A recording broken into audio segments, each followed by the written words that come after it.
Hello everyone and welcome to the Safety Artisan. I'm Simon, your host, and today we're going to be talking about health hazard analysis.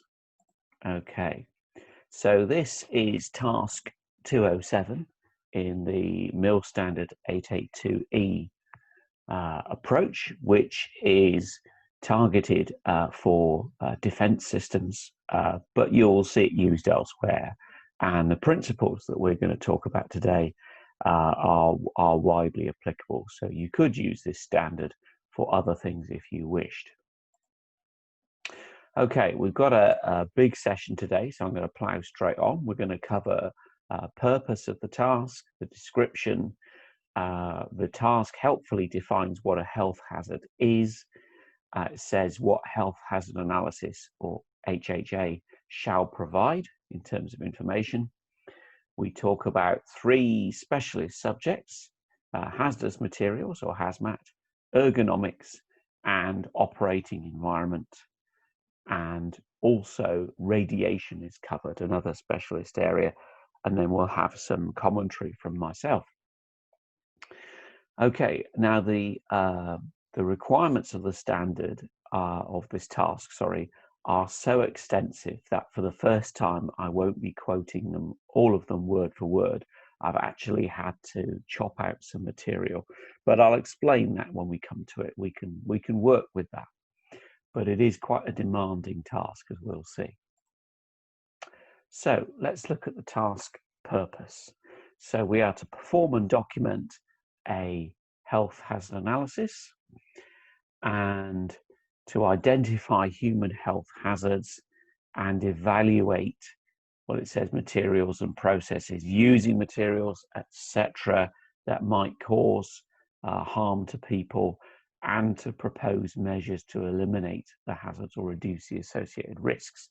So in many respects, it's a standard 882 type approach.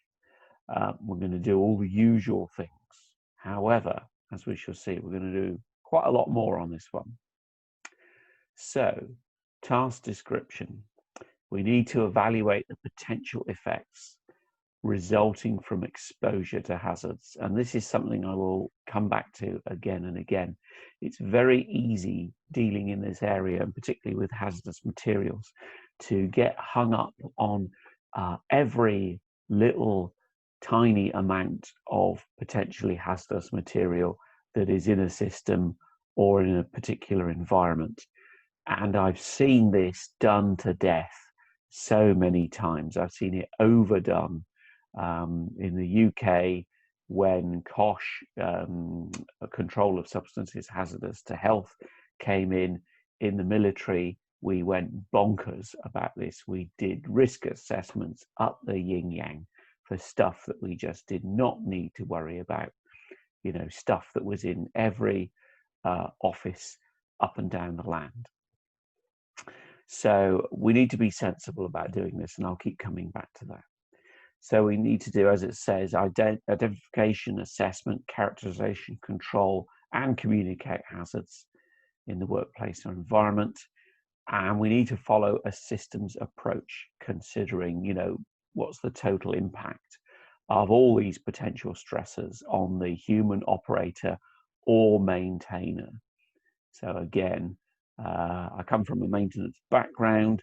The operator often gets lots of attention because if the operator stuffs up, you very often end up with a very nasty accident where lots of people get hurt. So that's a legitimate focus for human operator of a system.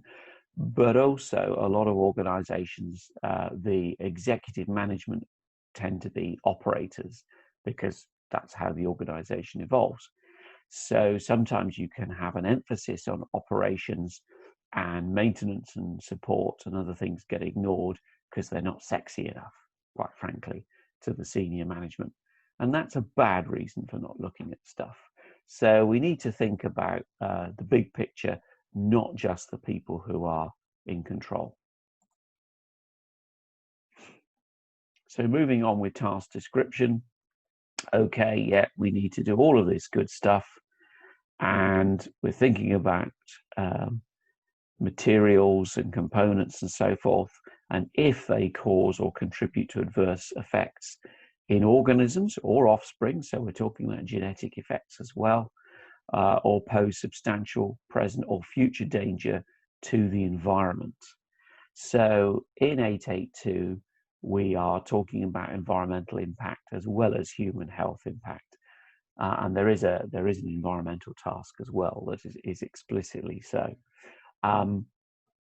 Personally, I would tend to keep the human impact and the environmental impact separate, because there are very often different laws that apply to the two.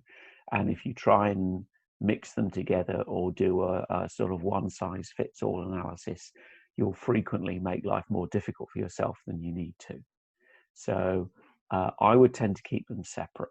However, that's not quite how the standard is written. Okay, so what is a health hazard? Big section this.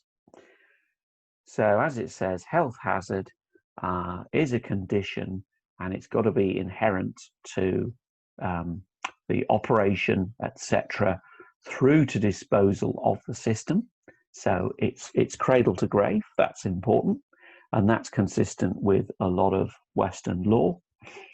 And it's got to be capable of causing death, injury, illness, disability, or even in this standard, just reduced job performance of personnel by exposure to physiological stresses. Now I'm getting ahead of myself, because in Australia, health hazards can include psychological impacts as well.